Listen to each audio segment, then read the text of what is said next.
যদি তুমি কাৰোবাক সঁচা দিলৰ পৰা ভাল পোৱা তেন্তে মোৰ চেনেলটো সাবস্ক্ৰাইব কৰি ল'বা।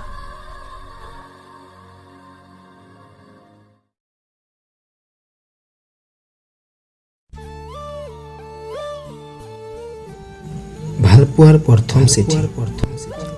ধুনীয়া ছোৱালীজনী এদিনাখন তোমাৰ প্ৰেমত পৰিছিলো মই। তুমি নজনাকৈ সপোন দেখিছিলো মই। তোমাক পোৱাৰ এটি আশা পুহি ৰাখিছিলো হৃদয়। তুমি স্কুললৈ যোৱাৰ পৰত স্কুল ছুটি হৈ অহাৰ পৰত বাট চাইছিলো তোমাৰ যি পথেৰে তুমি অহা যোৱা কৰিছিলা। তুমিও মোৰলৈ চাই হাঁহিছিলা। তেতিয়া দিনটো সাৰ্থক হোৱা যেন লাগিছিল। এনেদৰে লাহে লাহে তোমাৰ ওচৰ চাপিছিলো। মাতিছিলো তোমাক, কথা পাতিছিলো আৰু ভাবিছিলো আজি তোমাক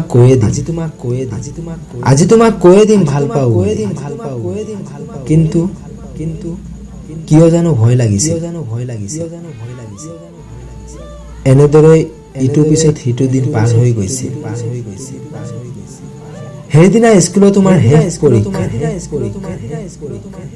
তাৰ পাছত স্কুল বন্ধ আৰু তুমি এখন নতুন কলেজলৈ যাবা। বৰ আশংকাত ভুগিছিলো মই। ঠিক কৰিছিলো আজি তোমাক কমেই। বহু সাহস গোটাই তোমাৰ কাষলৈ গৈছিল। প্ৰথমে পৰীক্ষাৰ খবৰ আৰু কথাৰ মাজতে তোমাক ক'বলৈ সাহস কৰিছিল মই তোমাক বহুত ভাল পাওঁ।